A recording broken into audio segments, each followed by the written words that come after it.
Hey, thanks for having me, everybody.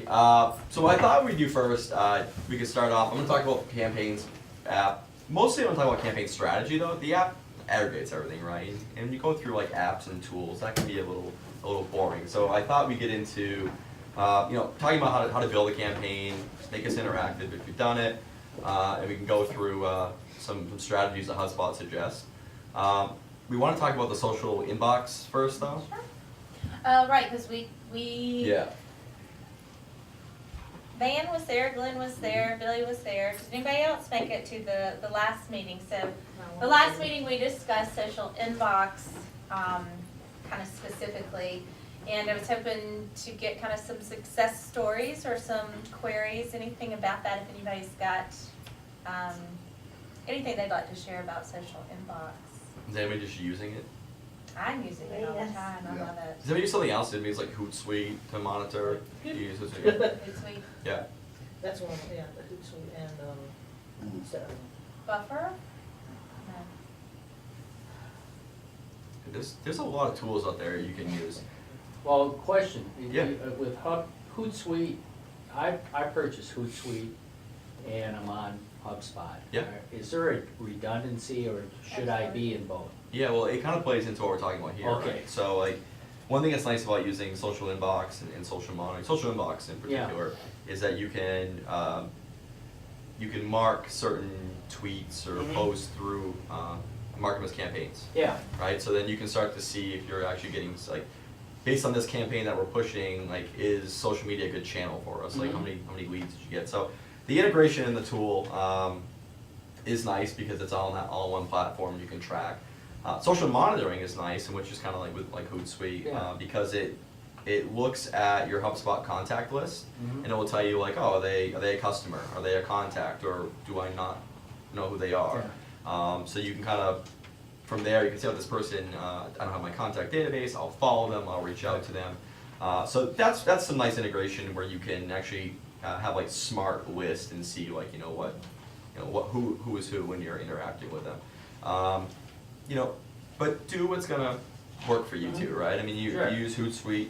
We're recording this, so I'll probably get in trouble saying that. But I'm a big proponent of use HubSpot to track all your analytics. Track like your leads and your contacts, do your email. Use it as kind of like your foundation, your base. And if you use an outside tool, that's okay. Just figure out a way, like when you post something on through Hootsuite, through Twitter.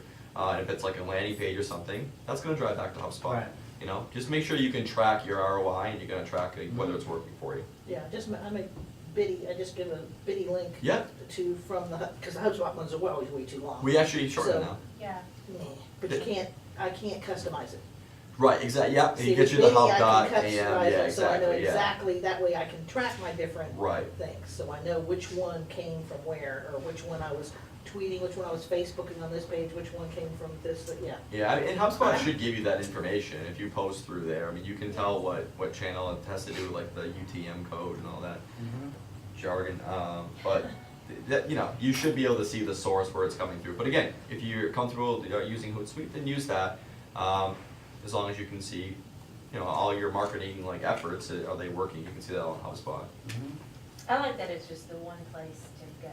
Yep. And I dig that for sure. I still can't get that Hootsuite numbers and Google Analytics and some of the other stuff never jive.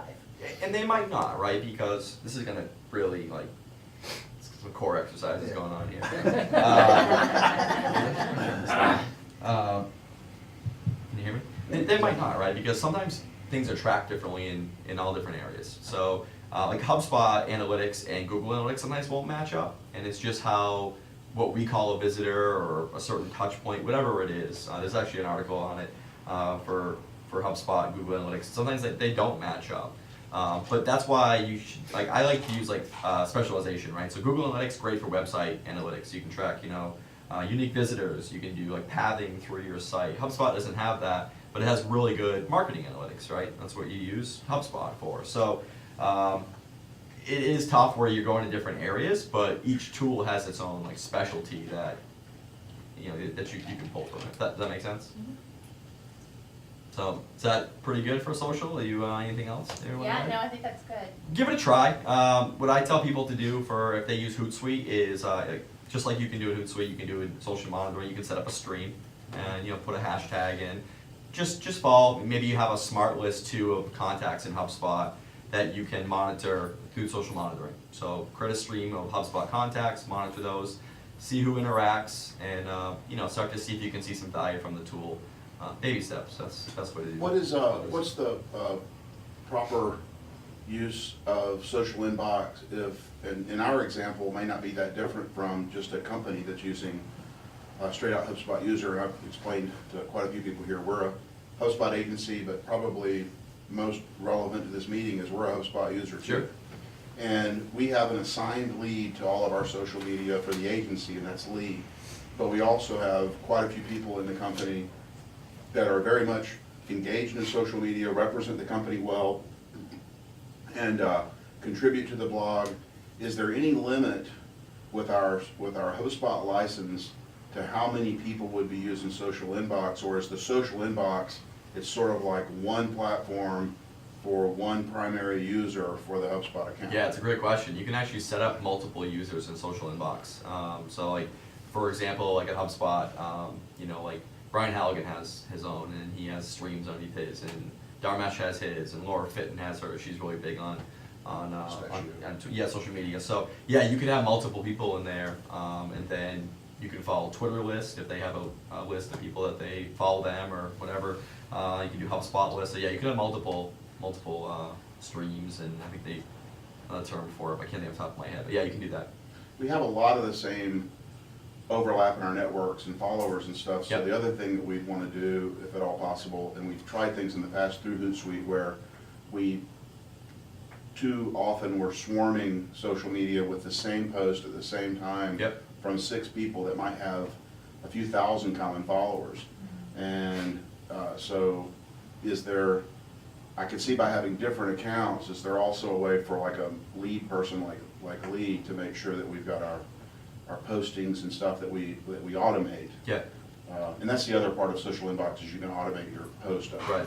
I do with, like the ones that I have Hug, I have MLT, I have you, and I have me. And if I'm ever tweeting especially, I make sure, because you can go in and put in your own time, I make sure that they do not hit at the same time. So it, And I know that you've got a deck here, so I don't know if we're jumping too ahead, but yeah. how is the overlap? Both Lee and I signed on for the signals, and then my trial expired, Sure. and I've just been so busy over the past month or two. I loved it when Brian Halligan explained it at Inbound in Boston. It sounded real exciting. I advise all our clients that the sales department, if you want to track your primary, your short list of Sure. leads and stuff, you can see when they're posting and all that kind of thing.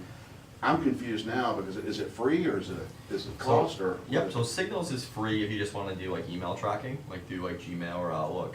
Track who opens it, who shares it? Yeah, you can track, anytime it gets forwarded or opened, any links as well. You can see if someone clicked on a link, it'll track that. But that's only the executive one, right? It's not the basic.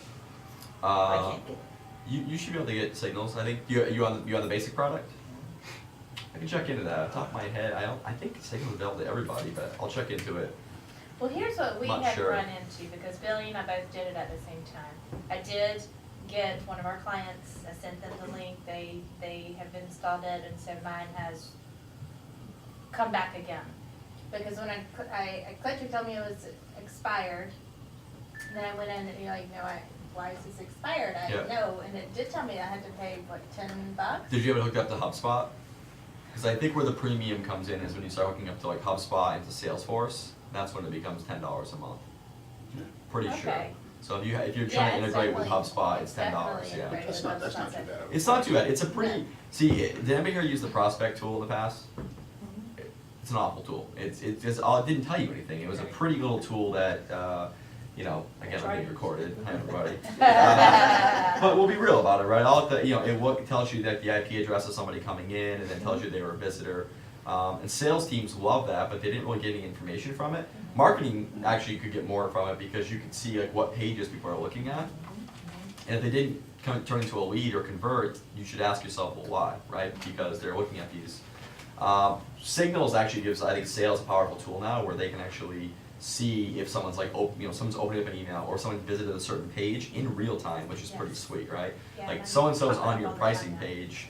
And then you just gotta be strategic with your pitch and your approach, because you can't make it sketchy, because you're like, oh, hey, you're on my site right now.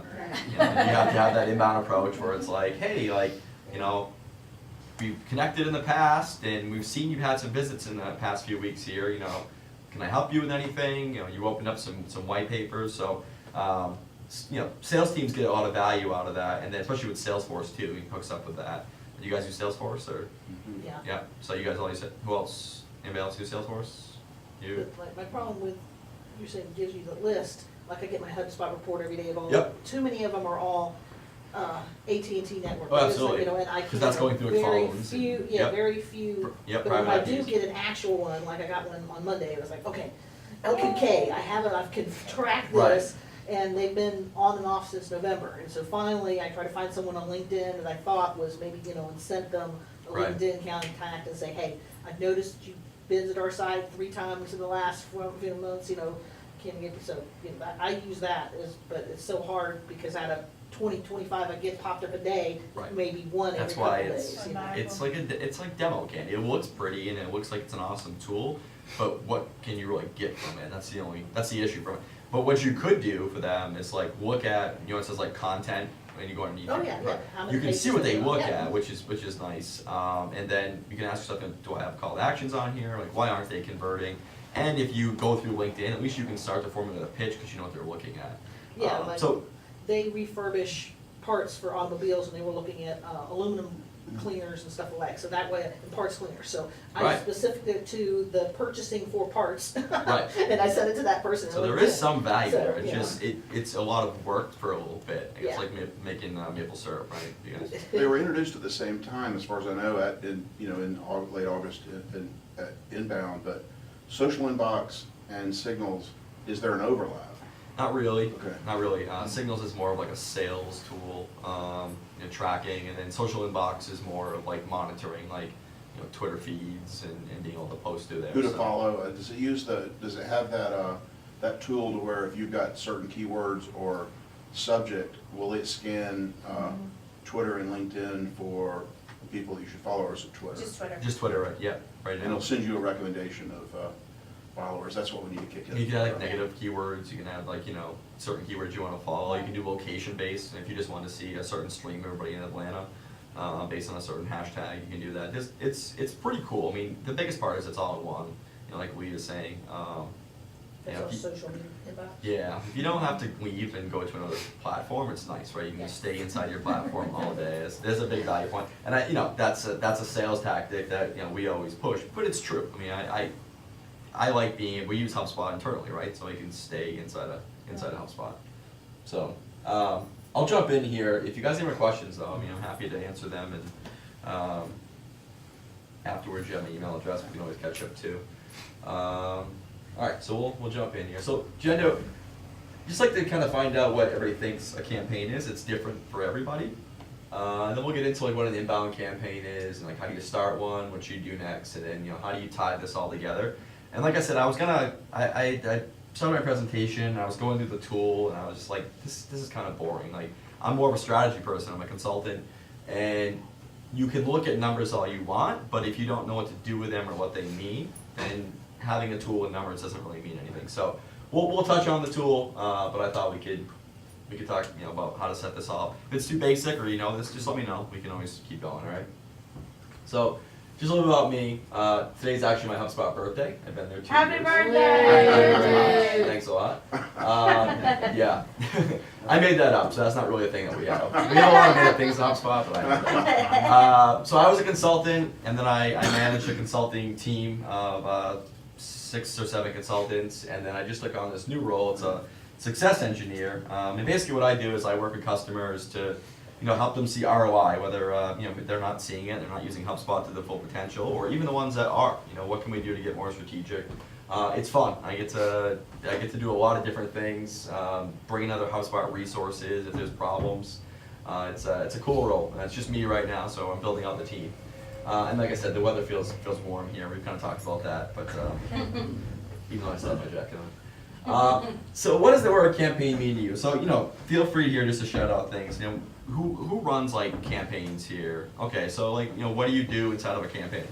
Well, like right now, I have this trucking show coming up in 2 weeks. Okay. I have these email lists from people in the last 5 years that have gone to that truck show that I've Mhm. got. What I'd like to do, that I haven't been able to do, is to take each of those lists, go back and touch these people out and make a campaign for the past people to say, hey, I'm gonna be there again, this is my booth number, come by and see me, get your gift, and that kind of stuff. That's the kind of stuff I'm trying to do. Like I said, right now I've got a couple landing pages just for fleet managers, for a Yep. free offer, for actually the owner operators, the single truck drivers, and that kind of stuff. So, I have these different landing pages and trying to get everything together. That's what I need. Yeah, people are gonna think I paid you to say that, but I didn't, just so everybody knows, because that's exactly what I'm gonna talk about, so. Okay. I saw you raise your hand back? Distinct event, that's kind of what I think of as a campaign. It can be a message, it could be a group of people, but there's something that is separate and distinct and unique that you want to be able to track that compared to all the other campaigns that you have. Yeah, exactly. And then here's the thing, and that's like the inbound campaign, that's what I'm gonna talk about. What a lot of people think campaigns are just like one-offs, right? Like, oh, I'm just gonna do an offer, a landing page, Yeah. or I'm gonna send an email out, we're gonna do an email campaign, and, blog posts, and, or we're tracking like, AdWords, or those are great, they are campaigns, but what we wanna try to do is figure out, are these efforts effective? What we're doing, is it working? And if you just look at one little piece of something, you could miss a whole big opportunity to, to hit on something that could work, or maybe that doesn't work. And a lot of people do this, right? AdWords is a great example. I'm pro AdWords. HubSpot can be able to like, oh, maybe you shouldn't pay. You should do the inbound approach. But I think AdWords can be part of an inbound approach. But people put a lot of money into AdWords, and they'll wait 6-7 months, and they look at their numbers and they're like, I think this is good. I spent like $2,000, and I've got maybe 4 or 5 leads, and they don't really know, right? But if you had combined AdWords with a complete campaign, you might see better results, right? And that's something when we look at the HubSpot campaign app, it helps you out with that. An inbound campaign, kind of touching on it already, it does 3 things, right? So we'll dig into each one of these, but it starts with the customer in mind. It uses integrated tools, and it works in any situation. No matter what you're doing, you can use an inbound campaign. So just digging into each one here, we're attracting, we're all inbound marketers, right? So we don't want to annoy people, but it's built to attract. So you're going out there and you're telling people that you have a booth, right? Yeah, I'm gonna be at a certain booth. Right, the message should be, I'm gonna be at a booth, and there should also be something with that too, like, come by, we're gonna have something, or, Yeah. New product launch, something that's, somebody can get a value from if they open up that email. It touches every part of the buyer cycle.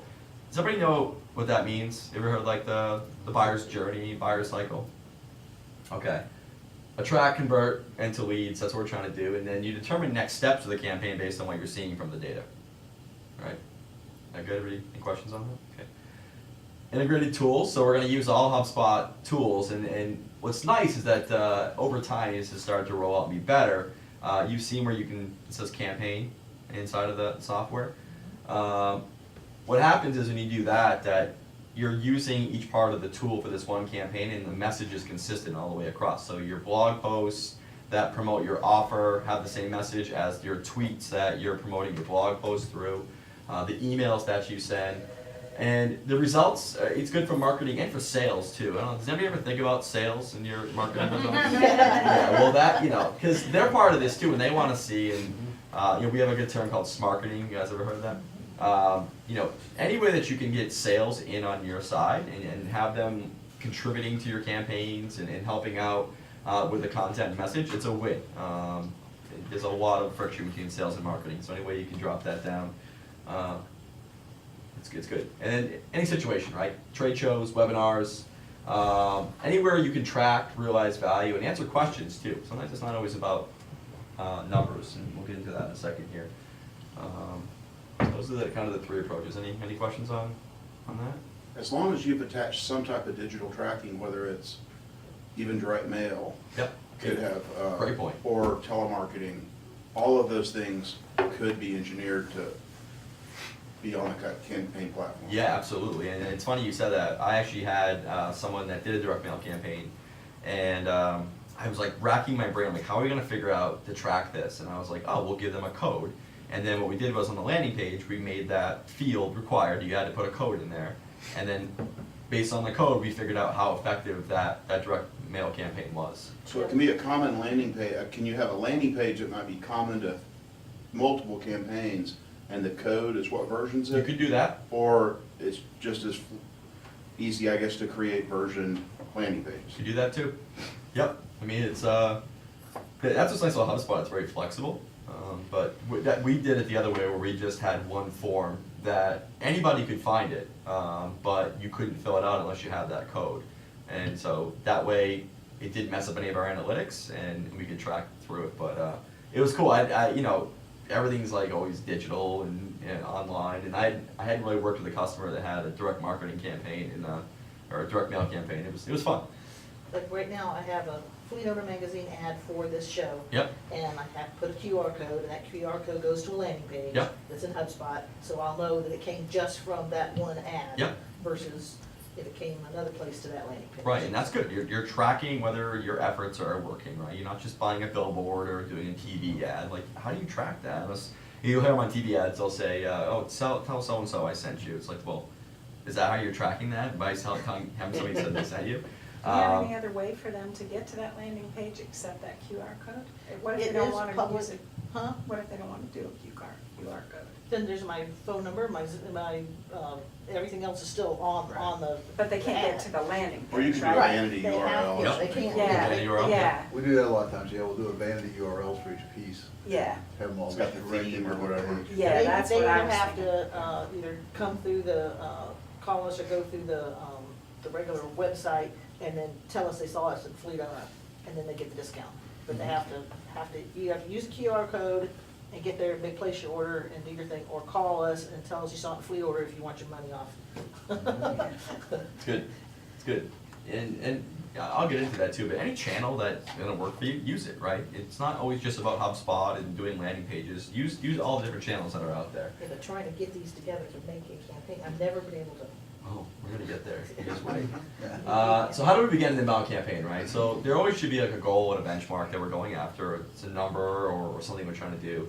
But also, if you're trying to figure something out, like you're trying to hypothesize something, and you know, are we going after the right persona, or does this channel work for us that when we're going to try it out? You could do that too inside of a campaign. You know, again, as long as you're answering questions or you're being able to track the ROI back to it. You also want to start with a persona too. How many people here have developed their own personas internally? Good, good. Yeah, we push that pretty big. Who hasn't done that? I have like about Dun, 15. dun, dun. Has somebody not done it? It's well, sometimes you got to figure it out, right? It's not a bad thing if you haven't. But there's a lot of good things. The campaign in the box. I think you have that. The campaign in the box that Sarah sent you. There's a good buyer persona worksheet in there that you can go through and start small. You know, like this is obviously one that's like ridiculously filled out, but you know, as long as you can figure out, you know, where do they live when they're looking for information, what's their problems, what's their issues, well, how can you solve them? Then you can start basing your content, your campaigns around that, right? So all your messaging can be focused on sample Sally here, and you have a higher rate of her opening it up. And then, and then offer a landing page. So you always want to be able to drive them somewhere, right? So you have their landing page for a QR code.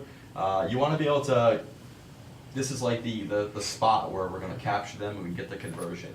A lot of people will do an email campaign just to send an email campaign. Well, what's great, you can see click rate and open rate, but do you get anything out of that, right? So make sure you have an offer landing page, and offers don't have to be difficult, right? One of my favorite offers is like a checklist, and you can create that checklist in a Word doc, you can put your logo on it and you PDF it, and there's an offer right there. It doesn't have to be difficult. So now that you have, you know, you got your goals, okay, great, I know my persona, I built my landing page, my offer, what do I do next? Am I ready to go? Not yet. And this is where it gets a little tricky and it's not real fun. How many people here have used like workflows tool to build out workflows? Try to work. It's a little tricky, right? It's a little weird. Workflows look scary until you start to get into it and and use it, and then it's not so bad. And a lot of times, one of the reasons why it's a tricky tool to use is because planning things out and how it should go can be a little bit hard to do. So the first thing I always do when I talk with people, Isn't that an executive thing?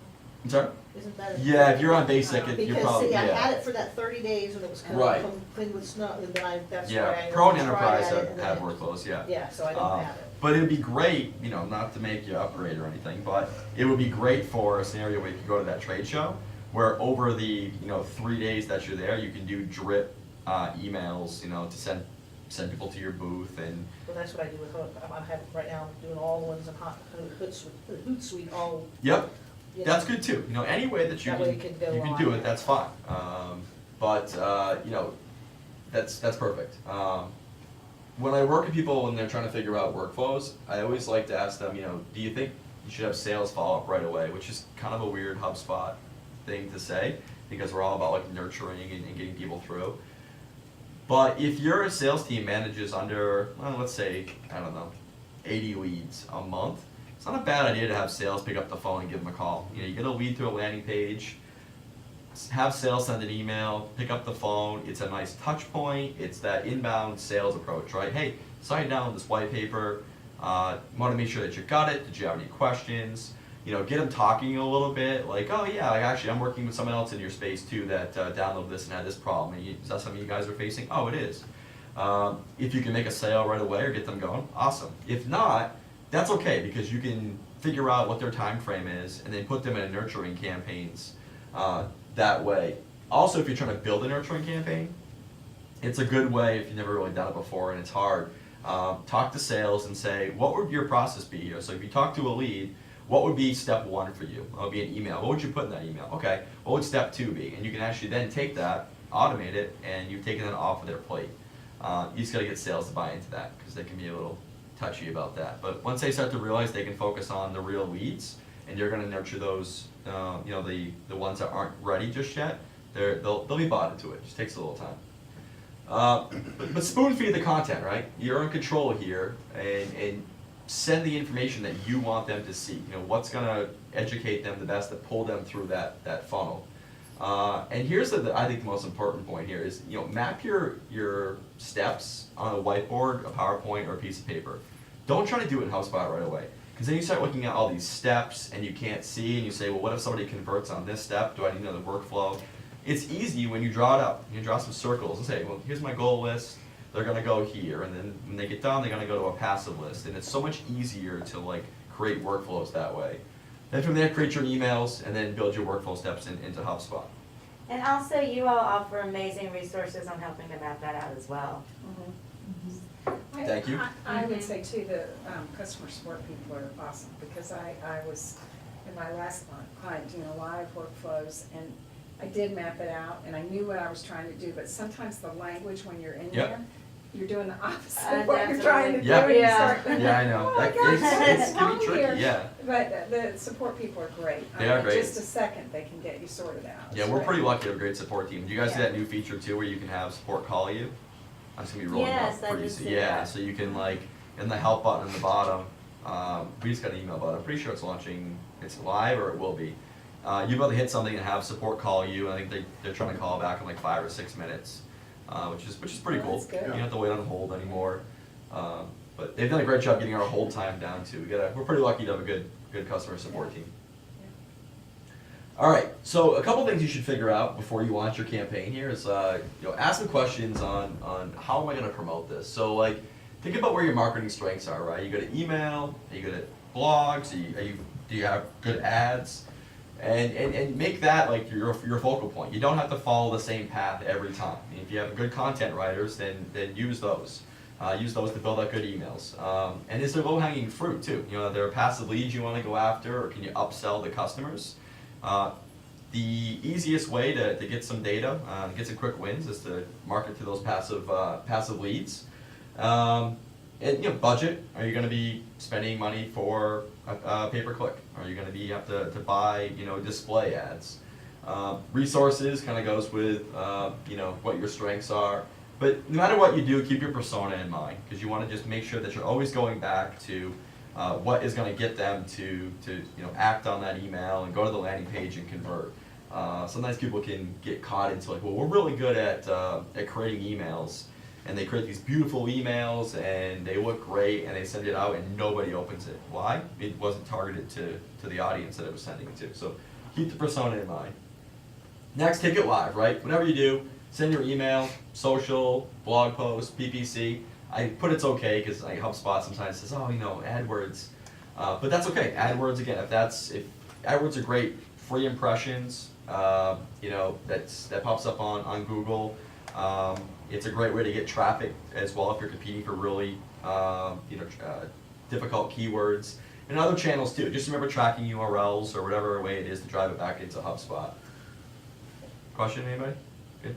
Well, and you may get into this, but a campaign kind of implies that it has a beginning and an end. Mm-hmm. And you're gonna analyze and then readjust your aim or whatever.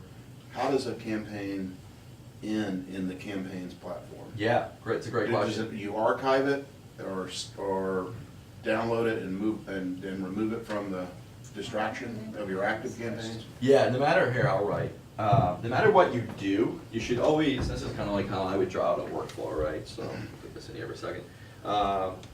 If you're gonna have, here are your workflow steps, right? Email 1, 2, this is your start. There should always be like a list like that they've gone through. This is like the the end list or whatever. And if they make it to this list, then it's over with, right? And what you're going to do too, it depends on how you work it. If it's a live campaign that you have on your site, well then it's always going to be, you have a call to action on there. You can put goals in this as well. So you can see these little shaded things right here are goals that you put into the campaign app.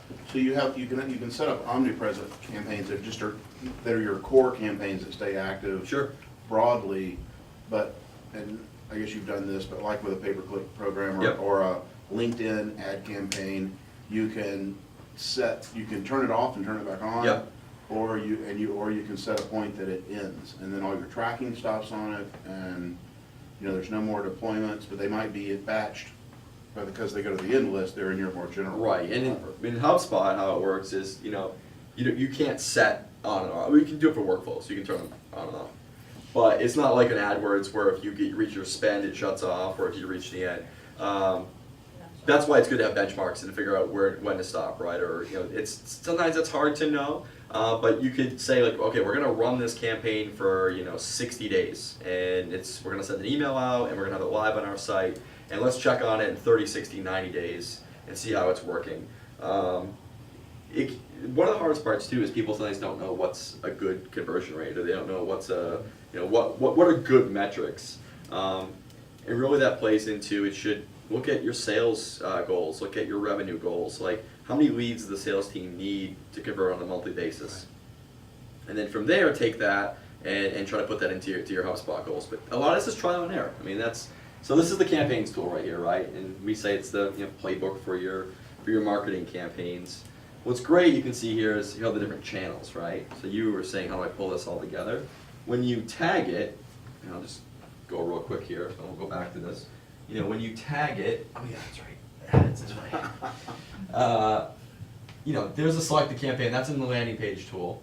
All your campaigns are in there. You add a new one. You just click Add New. But it aggregates it all into this tool, right? So we could pop out if I was here, but who's used the campaigns tool? Anybody here?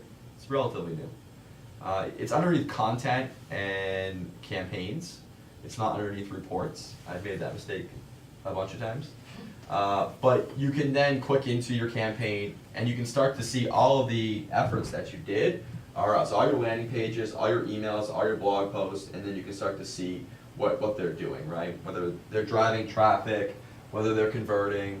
Like I said, you can put your metrics in there. And this is just a snapshot too. It goes actually down into like pay-per-click. It goes down into, I think, like keywords you can see that people are using for you. So you really can, any effort you can put into one little tool, and you can go back and see how it's performing. Any questions? I have a question, backing up a little when you were on the whiteboard. Yeah. Do you notice any sort of a standard amongst y'all's Hubspot customers on the amount of time that you allow between deployment 1, deployment 2, deployment 3, let's say over a 60-day campaign? Yeah, so, good question. So you're talking when you build out your workflow, like Yeah. how do you stage your steps? I think it determines, a couple of things determine that, right? So if it's, you have to, your sales cycle is determined in that. So if it's a short sales cycle, you're obviously gonna have like shorter time in between emails. You have to know your persona too. Are they gonna get annoyed based on how many emails they're getting on like a monthly basis or weekly basis or whatever? It's a little bit of trial and error. What I try to do is I try to keep it on like a 30-day. If it's a sales cycle that's between like maybe 30 and 90 days, I try to keep it on maybe like a 30 to 45-day approach. That's a pretty decent amount of time. And you can then send emails roughly about maybe every like 8 to 9 days, so like a week and a half or so. You want to stay on top of people, and then if they don't, that's why I always create this list right here. So this would be like, workflow number 1. And if they don't do anything here, I put them on the passive list. This is like my passive workflow. And then I start dropping them an email maybe like once a month or something like that. One a month, maybe I'll send my blog post to them or something like that. But yeah, it's tough. There isn't like a baseline because some sales cycles are a year and they have to passively do it over a long time. But try to stay in front of them as best you can on a shorter basis. That'd be my suggestion. I've got a Well, question and on when, hold. but let me follow up. Okay, please, sure. Billy.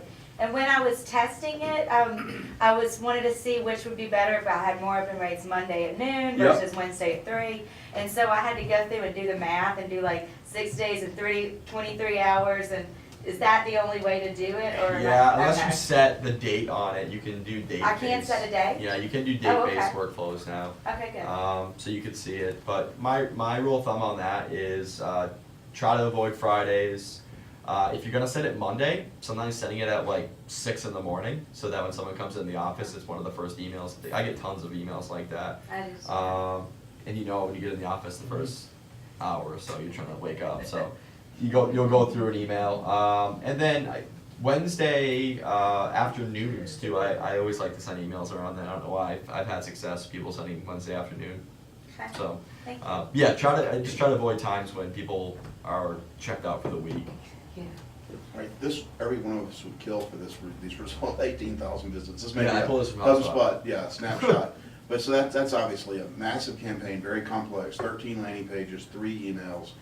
Is that the macro view, and then you can drill in on the emails and look at them in the sequential emails or the simultaneous emails? You can, this is what I would show. I had it here. Let me just see here. So you could separate the wheat from the shape, or whatever the expression is, of the campaign. And Yeah, you're so going you back. could then go in, you can then go into the individual tool and you can sort by campaign, right? So like if I could go into, you might be able to just hyperlink here, I was gonna see, I can't remember if it is or not. You can go in and then see which ones are working. And like HubSpot may have had 60 emails during that time frame that went out or more, but 3 tied to this campaign, and you can go in and you can click further in on any of this. Yeah, This so is the top view of the dashboard. see if I can find one here. Might be able to see it on the camera, but should see if it populates some data for me here. See if I have more. Oh, let's go to active campaigns.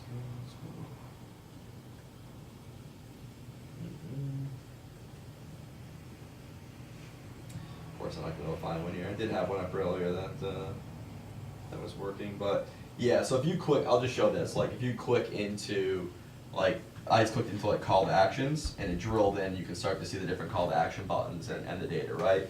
And then from there, you can also go back into the individual tool and sort it by campaign. Yeah, exactly. 'Cause that's important, right? You need to know which is working, especially with like the landing pages too, because those landing pages could be drip. That could be part of a drip marketing campaign, and maybe the bottom one for requesting a quote or a demo or something, that's not going to have as many conversions as maybe the top of the funnel ones, because it's a little less committal. One other thing too is look at persona metrics. Somebody looked at this on their dashboard. This is relatively new too. Oh, that's wild. Yeah. Yeah, so like, and this might be in beta. Is but this part of campaigns? This is part of your dashboard. Okay. I know, it might be in beta here. We need to sign up for that. Yeah, is anybody, signing up for the beta is awesome, there was rolling stuff out. You might be able to on basic, just if they roll it out to like all levels, you could see things, but, That's very yeah, being cool. part of the beta group's cool, and then, as long as you're okay, it could be a little bit buggy because it's a new tool. What identified, Mark, and I've read, I'm familiar with some of the HubSpot personas, like Marketing Mary. Yep. They self-identified, and through their activity, they were assigned Marketing Mary persona, or was that a targeted campaign to a market? It's probably a targeted campaign. That's how all of our stuff's persona driven, right? All the messaging, all the offers, everything we do. So this could have been part of a campaign that has 3 sub-targets that may be version content, but it's all part of one campaign promoting maybe a, I would say it's probably multiple campaigns going Okay. into each one of these. This is looking kind of like a 30,000 foot view of like Okay. everything we've done for Marketing Mary, what's happened, right? Same thing like Corporate Kathy, she's our other one. But that's how, personas are, again, it's kind of like a buzz term, but then when you start to look at it like this, it's like, oh. That's and great. what's nice is that you start to figure out if you're right about it. Because personas can be tough. You think you know your customer, and then you actually cool. find out that you don't. That's kind of where we're going here. So take the data, right, and start to ask yourself some questions. And this is where it can be a little bit tough, but campaigns really help with this because you look at your campaign and you can drill in, you can see what's happening, you can say, and what emails brought the best traffic and best quality traffic, or what offers are the most popular if you're using like PPC, how to do the social, what channel worked the best. And then asking yourself too, are there outliers or there trends? Because you can look at data, get excited, and data can be lying to you, and you're like, oh, well then PPC worked great, so I'm just gonna double my money into that. Well, it worked great for that campaign, but maybe it doesn't work great for the next one. And from there, do you have any questions on that, anybody? I'm designed as a consultant to hear like breaths in as questions, so. Yeah. One question I have, again, traditional reference to the term campaign. A campaign, an inbound, there's always that thing of inbound's not free, it's far from free. There's just different ways that you pay for it, in time and developing content and Sure. everything else. But if you do have things that do have hard cost, is there a cost analysis, whether it's in time or cost of pay-per-click or hard cost of doing a webinar that might be part of a campaign? How do you track There's cost and PPC. time on? Time's a little tough to do, right? I mean, that's the hard part on that. I didn't take a big snapshot of this. my And it bad. can always, those things can always be done offline. I was just curious if Sure. if there was a feature inside of campaigns for tracking. If you go here too, there's like, so I'll just show this real quick here. So you have like PPC here, you got like this right here, you got like other campaigns. So you can use tracking URLs. So anything that's your display ads or whatever, you could track that on this ad. And really all you're trying to see is it driving traffic, and then is it converting traffic? I mean, that's, based on what is being sent from this channel, is it worth it? Yeah, does that make sense? Yep. So, does anybody do this? Does anybody take their HubSpot data or just their marketing data in general, like create some slides and do like a multi-presentation? I pulled some slides here. Hey, this is, it's new. Don't knock yourself. These are that's why you're here. These are ideas that you can do. You don't even have to do these, right? But these are just some slides that I pulled. You can start to see some trends over time, right? And that's what's nice, using something like this is you can look back and see how certain campaigns are working, and then start to put them together and say, okay, well, campaign A did this, campaign B did this, and we're starting to see, an upward trend. Based on the sources that we're dedicating time to, are we finding that there's an upward trend? Is anybody here on the enterprise tool? Is everybody pro, basic? Pro, basic, yeah, that's fine. The enterprise tool, if you're ever interested, has a report called the contacts report, and you can actually break down, look at like a smart list, and you can see if that smart list is growing over time, what channels did they come in from that smart list. You don't have to do that. It's just a nice little feature on the enterprise. And then do monthly highlights too, like, you know, this is all part of campaigns, it's not just in the tool. Sometimes you gotta take it out and look at the trends and, you know, see what's working, see what's not, what needs to be changed.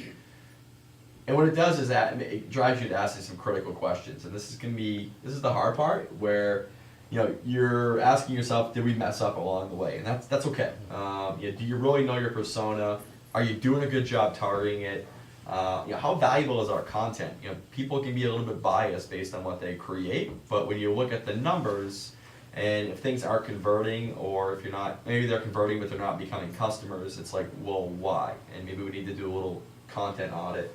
And don't forget to be positive too, right? What has worked? So go with what has worked, do that, highlight it, and go forward. And basically, you know, answers to tough questions drive improvement. And that's what we're going for, right? I got one more question related to campaign, and everyone that's, you know, bought into HubSpot and the whole premise of inbound understands the fact, especially if you've got a complex, long sales cycle, it might be a year, it might be 18 months. Sure. You know, and someone that originally saw a tweet, and, you know, then they follow you and they go to the website and you can see that, and maybe you call, but they ultimately work their way to you.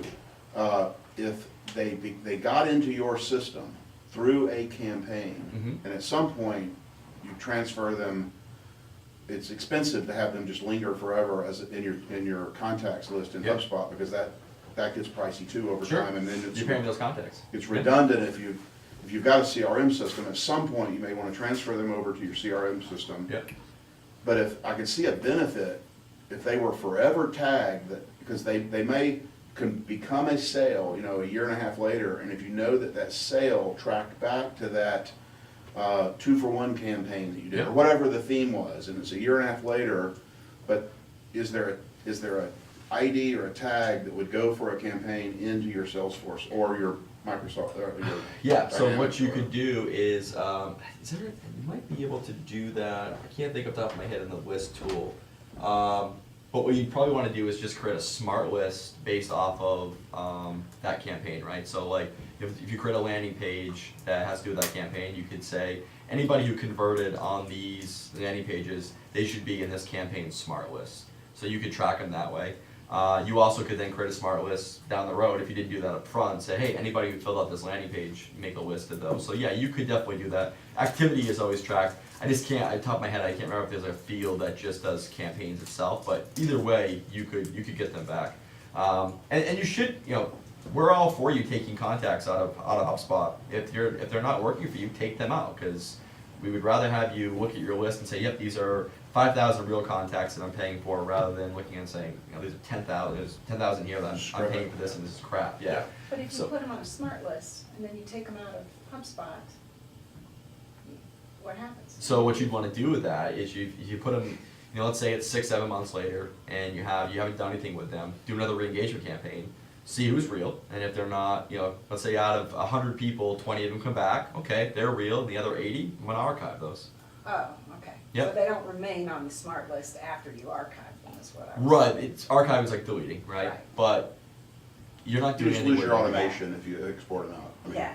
Yeah, they won't be inside of Have HubSpot them in your anymore, CRM right. system as something you might revisit at some Sure, time. you could always dump them in your CRM too, like, Yeah. you know. Yeah. And so some Salesforce, Or what other Excel file CRMs? somewhere. What other CRMs do you guys use? Uh, Just Salesforce? All Salesforce?